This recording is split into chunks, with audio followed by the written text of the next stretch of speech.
Hello, welcome to another episode of Critic.Reading.Writing. My name is Quayson, and I am a professor of English at Stanford University.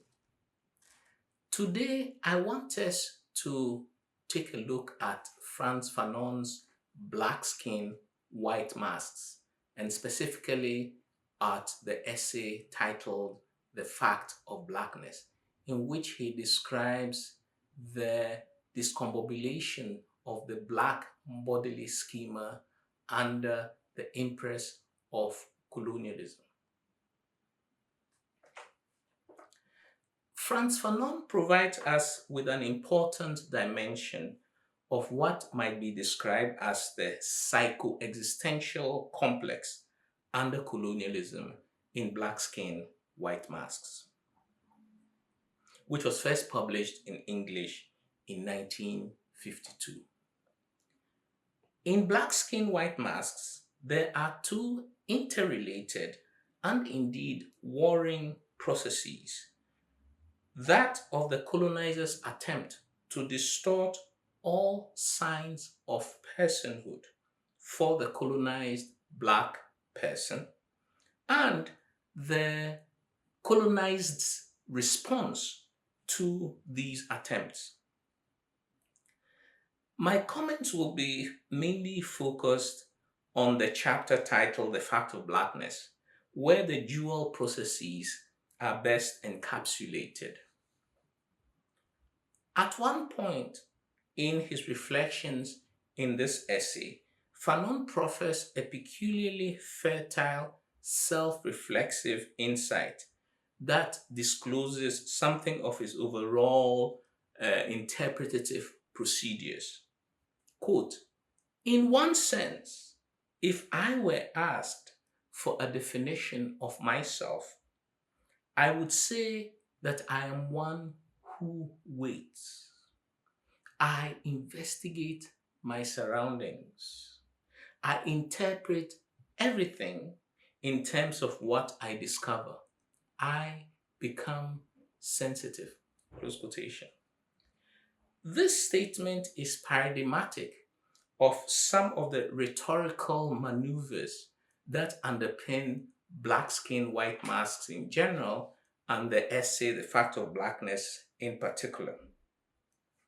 In this one statement, Fanon imputes the role of an interlocutor for eliciting a definition of the self, if I were asked. The eternal vigilance that he brings to bear on that enterprise. I am one who waits. I become sensitive. And above all, the degree to which all that he discovers depends ultimately on a fervent interpretation of his surroundings, both historical and cultural. The Ghanaian political philosopher Ato Sechi Otu correctly points out in his book Fanon's Dialectic of Experience that Fanon's discourse is a mixture of propositions and almost immediate self-revisions. Sechi Otu identifies Fanon's rehearsal of linguistic acts within which lie many subtle and surrogate dramaturgical devices.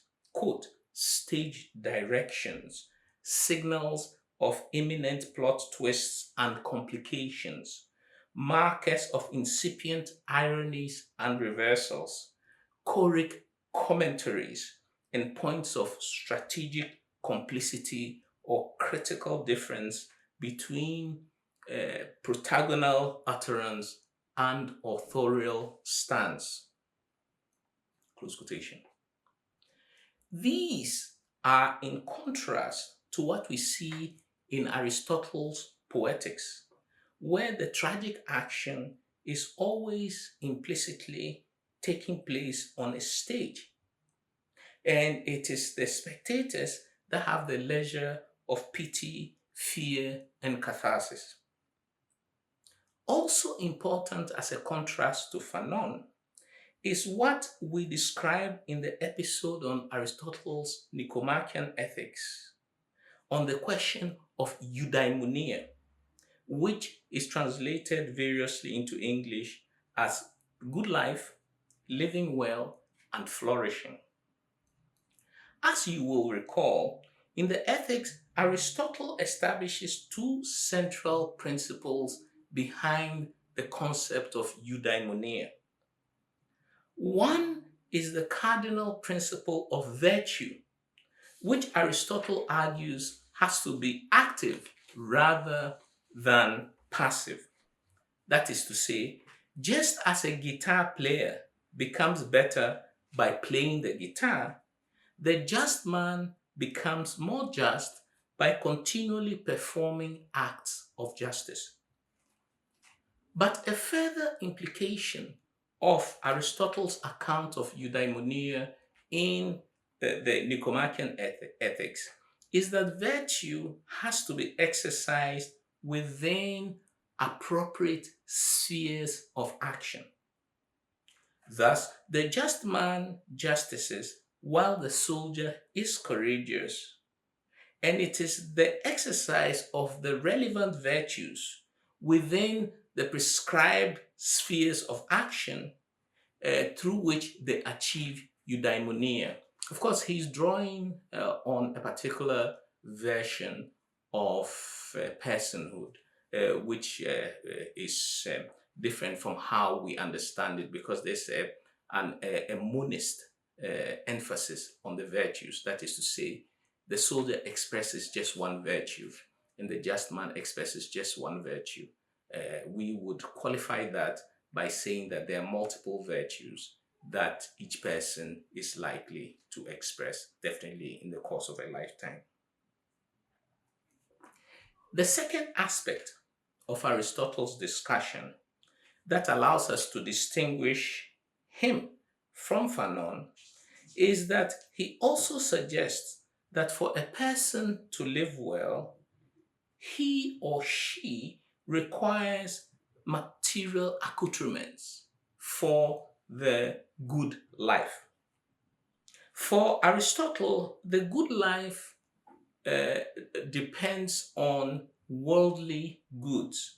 But worldly goods is not merely having a nice car or a nice apartment. That's not what he meant by worldly goods. Rather, for Aristotle, worldly goods imply primarily the comforts of philia, both familial and friendly, and citizenship, among other things. We in today would add things like a good health system is fundamental to eudaimonia, not to be unduly persecuted by state insecurity or forces would be an aspect of eudaimonia. Being free to declare one's religion or sexual orientation and to change one's mind without fear of persecution. All these today we would likely add to the idea of the good life. What we see in Fanon is that the context of colonialism and thus both the grounds for the exercise of life affirming virtues, since everything is distorted in the light of oppression, and also, even more importantly, that the domain of philia and of community is fundamentally undermined by that same colonial oppression. Finally, we find that for Fanon, tragedy does not happen somewhere else on a stage, but rather that tragedy is a product of the very attempts at living one's everyday life. In other words, Fanon is the protagonist of his own psycho-existential tragedy. And this psycho-existential tragedy is the product of colonial relations that denominate the Black body as bearing a deficit. What I want to describe as Fanon's Poetics, in contrast to Aristotle's Poetics, is coded in Fanon's writings, primarily in terms of a fraught hermeneutics of identity that unfolds within the racial economy of colonialism. Fanon's account throughout Black Skin, White Masks is essentially depopulated Ophelia at a fundamental level, thus indicating the loss of the worldly goods which is required for the survival of the self.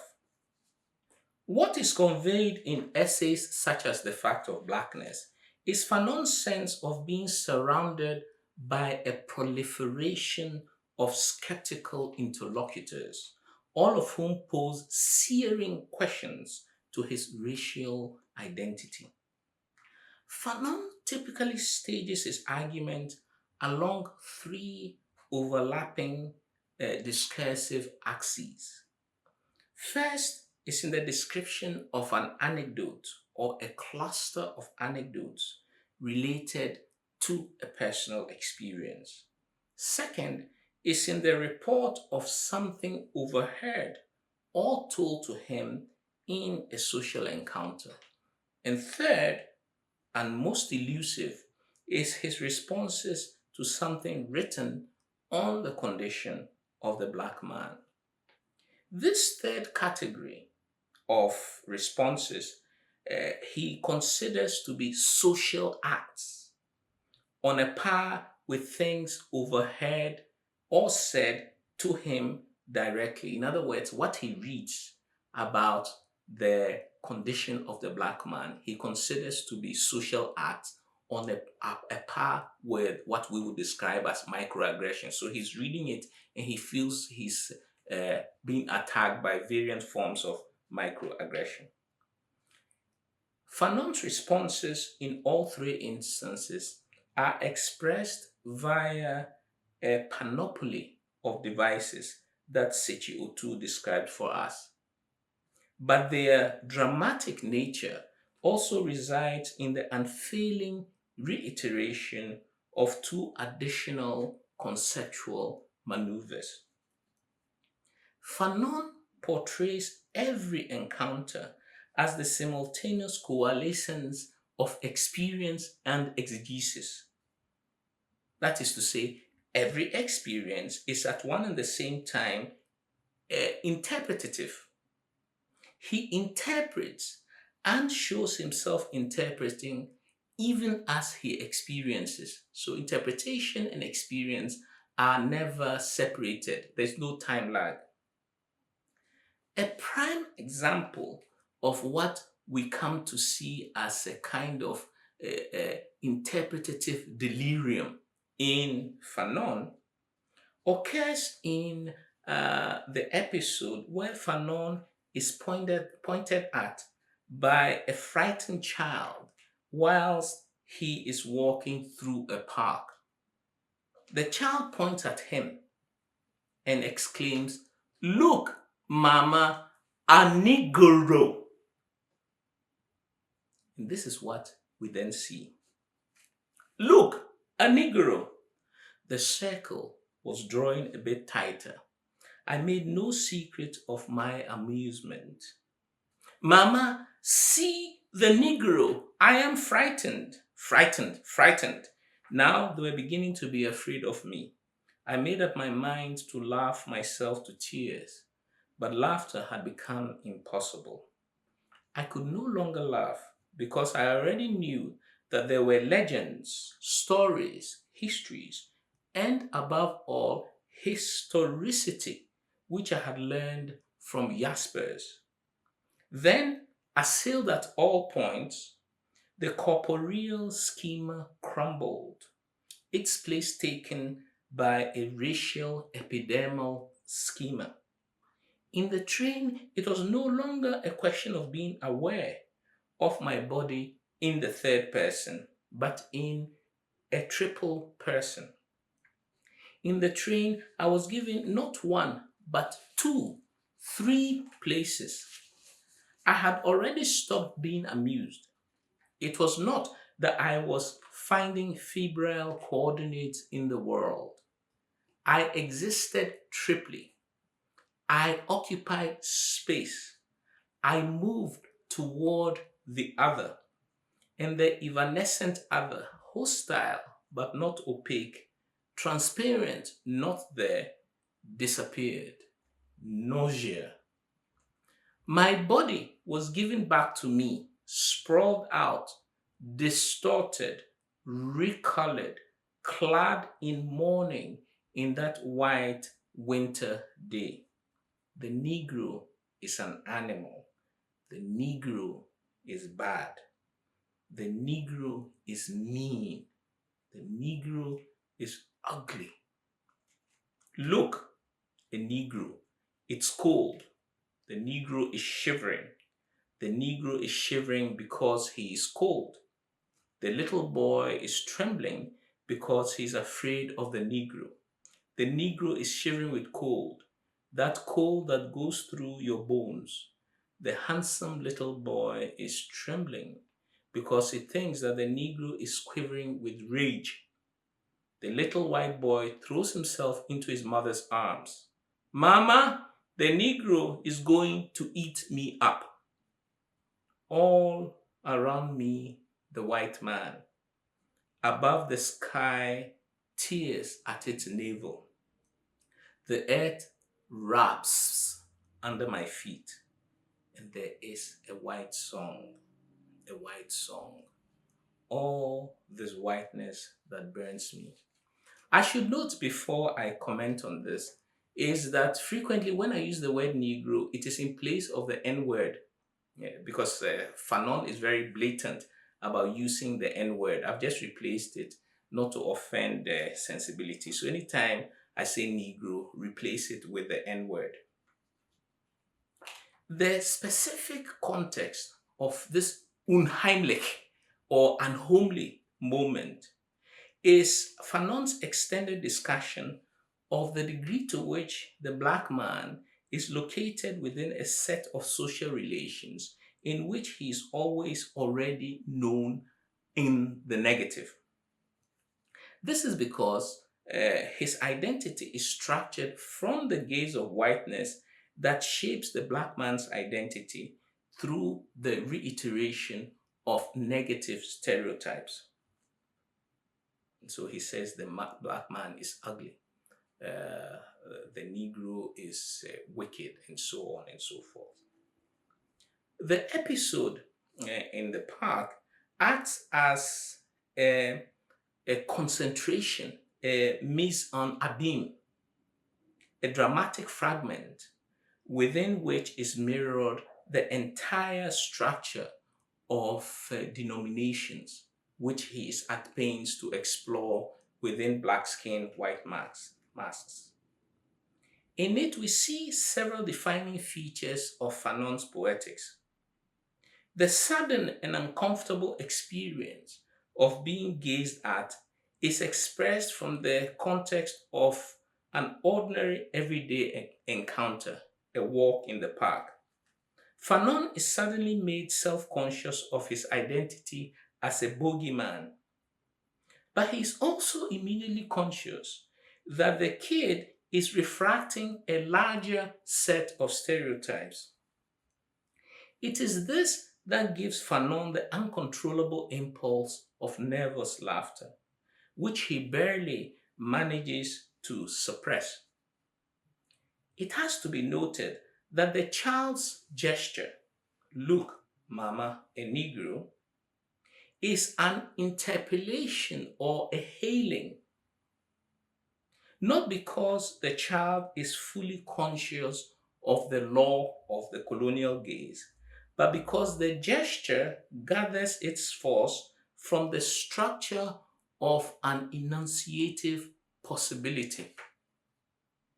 It is, in an apparently innocent context, a speech act thoroughly saturated with the full force of colonial relations and does not depend exclusively upon any manifest instruments of force or coercion. In other words, when the kid points and says, "Look, mama, a Negro," he's bringing to bear on that in that pointing a whole apparatus of naming and hailing of the black body. When the child hails him and he turns in response, it is due to a known and internalized inflection of a social reflex and part of the structure of formal denominations that he, Fanon, has been at pains to deconstruct. In other words, knowing what he already knows, Fanon already knows that the child thinks of him as a Negro. And it is the confirmation of this knowledge, yet again, that discombobulates him.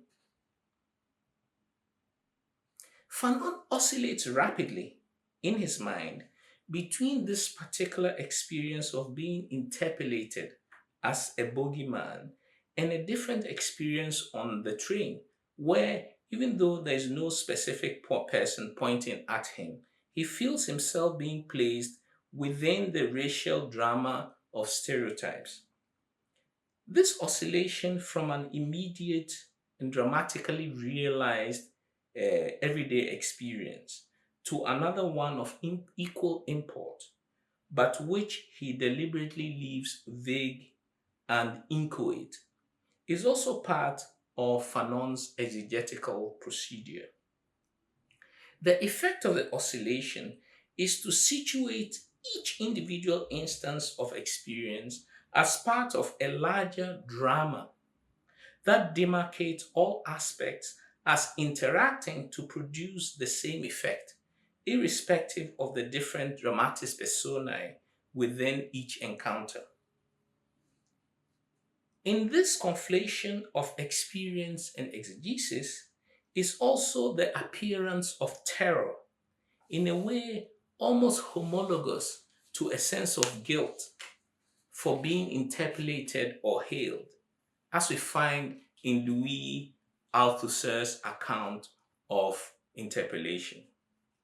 But counter to Althusser, in Fanon's Walk in the Park, the terror within the episode cuts in multiple directions.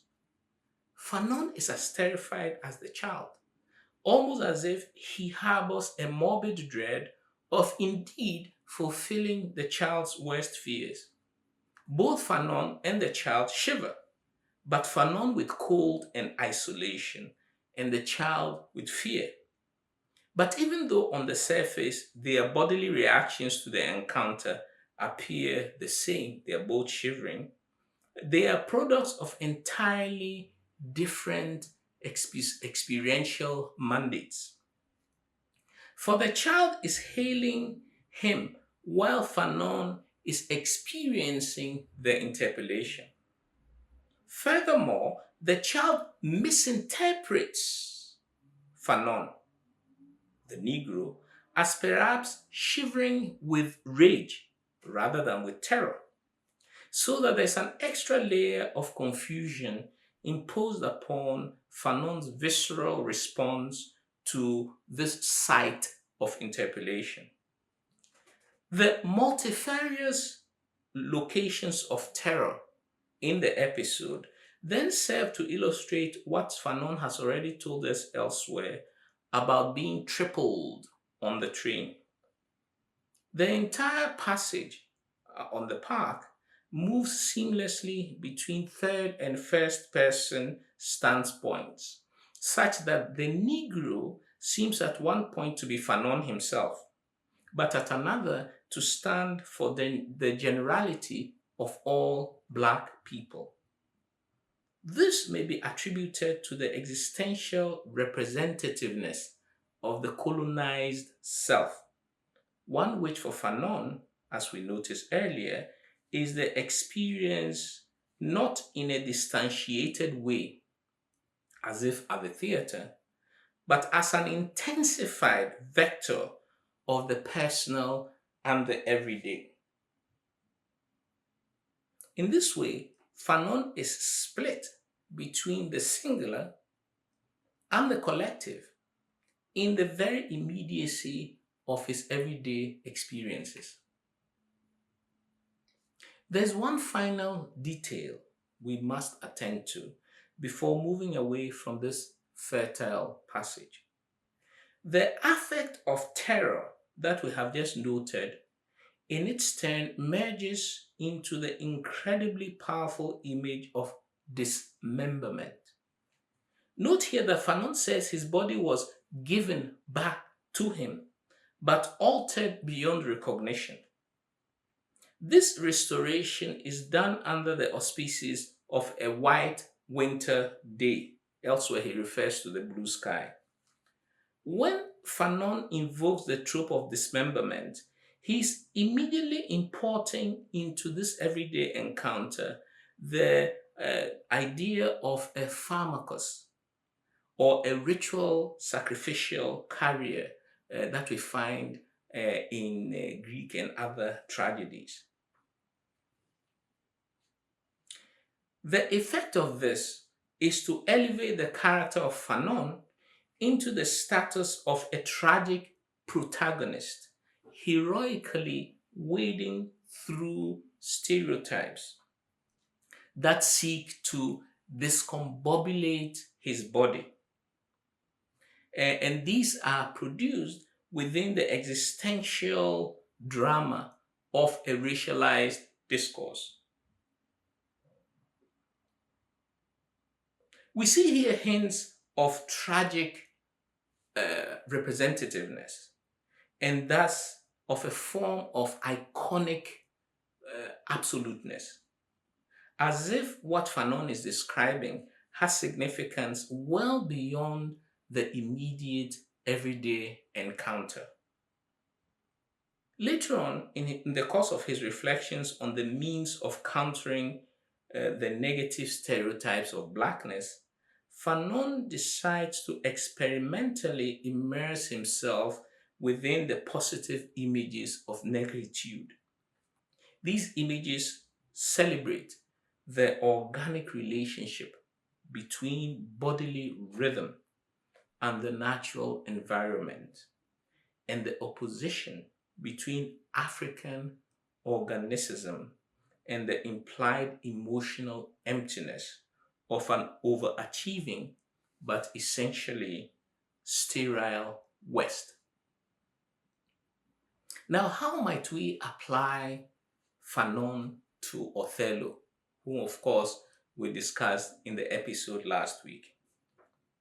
As we saw from that episode, for a long part of the play, Othello is not aware that people such as Iago, Rodrigo, and Brabantio call him racist names behind his back. And even when they make racially provocative remarks to his face, as in when Brabantio calls him a thief and a user of magic, Othello does not respond. So confident is he in these early stages of his services to the state as a soldier that he can afford to ignore what would seem to be to us to be major sources of microaggressions. When later on in the play Othello does acknowledge his blackness, it is in comparing himself to the young Venetian chamberers that he assumes to have more cultural know-how about sexual matters than he does. The image of Venetian chamberers has been firmly planted into Othello's mind through Iago's machinations that seek to cast doubt on Desdemona's choice of him above all others. When Othello begins to see himself as black, he also suffers feelings of deep self-loathing. The thing to note, however, is that his feelings of self-loathing are not because he has been called racist names by anyone, but because he suddenly feels himself worthless and deficient in comparing himself to younger white lovers. Othello's self loathing is the product of his self perception of a cultural deficit as a direct product of his affronted masculinity. Fanon is applicable to the character of Othello only with respect to his gazing upon himself as deficient in comparison to the younger white chamberers, but not due to his wading through racial stereotypes, which, as we saw in last week's episode, he's not conscious of until he begins to compare himself to others. Once Othello has lost his self regard, his subsequent actions confirm the worst suspicions of barbarism, leading up to his strangling of Desdemona on their marriage bed. Iago has successfully undermined Othello's sense of eudaimonia, but not by calling him racist names to his face, but by progressively getting Othello to believe that his wife is the object of another man's interests. The fact that we know that Iago is an out and out racist, but that Othello is completely oblivious, Othello calls him honest many times in the play, is a source of deep irony in the play in general. In Tayeb Salih's season of migration to the north, which we are going to look at next week, the central character, Mustafa Said, proceeds with his life in London, luring white women to his bed as a form of revenge for what he thinks are the misdeeds of colonialism. But as we shall see in the episode, Mustafa Said is no Fanon, because unlike Fanon, Said actively encourages being perceived within the discourse of Orientalist and colonial archetypes. Mustafa Said self-denominates as exotic in order to activate specific passions in the bosoms of his white female lovers. In the end, this ends up really badly when Said marries a woman who will have none of the Orientalist archetypes, but rather wants to interpolate Mustafa Said as Othello. And by prompting that interpolation to invoke the most passionate Black lover in Western literature. But for Mustafa Said to become Othello, he also has to exist within the tragic morphology of Othello. We shall unpack all this with respect to Tayeb Salih's novel next week. Thank you very much. Please give a thumbs up if you like this episode. Subscribe and share. Hit the notifications bell so that you do not miss any upcoming episodes. And enter your comments in the section below. See you next week.